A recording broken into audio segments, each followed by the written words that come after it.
So, and now we're here in the studio with a wonderful guest, Thórey Vilhjálmsdóttir Proppé, and she is the founder of the Empower Journey and a passionate adventurer.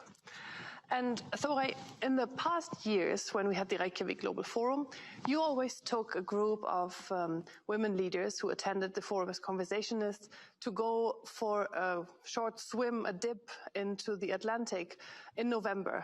I have to say, I never dared myself, but those who've done it say, well, and you live here. I mean, you had many, many years. Anyways, I never dared, but those who have done it, they said it's a real revelation. So what is it for you? Why do you go into this super cold sea in a super cold month? Well, revelation is probably the right word. You know, I started sea swimming, 4 years ago or something? So it's like only, it's a short while since I've done it. And I always thought that people who did it were crazy. Mm-hmm. But now I'm so passionate about it because it's an amazing feeling to go into the cold water. And it's like, you enter the water and you get this strange feeling that you want to run back. But if you get over it and you just continue swimming, and when you come up, everything, all your worries, everything is just gone. Uh-huh. And, and you feel fantastic in your body because it's like you have run 10 kilometers. Mm. But you've only been in the sea maybe for 5 to 7 minutes in really cold water. Yeah, this would have been my question for how long is a real swim, but 5 to 7 minutes is quite some time. Well, I'm talking already. about 5 to 7 minutes when it's in November. Okay. And, the people who have, the women who've been with me from the forum, like Christy Tanner, who was here in the session before, they are really brave because they've gone in for a few minutes in a 5-degree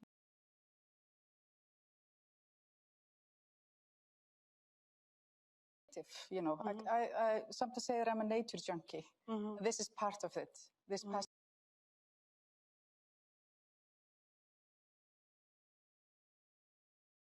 for the sea. But in the summertime, we swim much more. Then I'm maybe for an hour or something in the sea, and then we go and swim, certain lengths. It's really nice. Talking about long swims, Hanna just recently told me that you have also crossed the English Channel, so the channel in a group of women swimming through it. And that, of course, is quite a long swim. I mean, it's not 5 to 7 minutes, that's several hours. Yeah, it's 34 kilometers. Mm-hmm. But actually, we swam 40 kilometers because of the currents. You have really strong currents.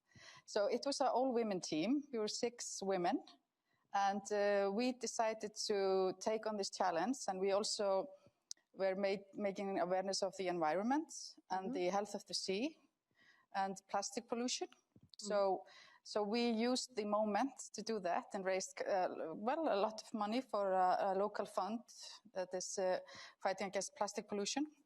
And it was and it was also very, very empowering to do it with a group of women. Mm-hmm. Because I'm just a very normal middle-aged woman who decided when I was 43. I am. And then I just decided that I wanted to take on this challenge. You know, it's just it's a matter of setting a goal and just training and be part of the training with such a great group of women. That was also quite a journey, and I loved it. Well, we talk about trailblazers here and adventurers have not really, at least in history books, there are very, very few women adventurers. It tends to be sort of a description of male adventures and male achievements, even though when you now look closer, there are, of course, female adventurers. And this nature adventures, which bring you, in a way, also to the limit, right? I mean, there surely are, when you swim 40 kilometers, moments where you think, oof, is that really... They've done more, this group of amazing Icelandic women. They have crossed the biggest glacier in Europe, Vatnajökull, that is our glacier, if you like. And what is nice about this also and so empowering is that women in Iceland follow this. And it's also always for a good cause, either on the environment or on cancer. So it's always sort of for a good cause. And we follow this live. We're seeing how are they doing, are they moving fast, and how. So when Thórey say that she's a regular middle-aged I mean, the regular one, like me, would just be sitting in front of the computer. Well, speak for yourself. Sort of watching how fast they move. So it's been sort of a movement. And one can even say that the women here in Iceland are now using nature more and more as a gym, if you like. It's sort of everything that has to do with it. But what is also interesting, and maybe Thórey, you can sort of relate to that a bit. I mean, you're also the founder and owner of the Empower, which is a company assisting other companies and institutions and sort of those that want to expand on gender equality, and how that is connected to the empowering part of using nature for these amazing journeys, if you like.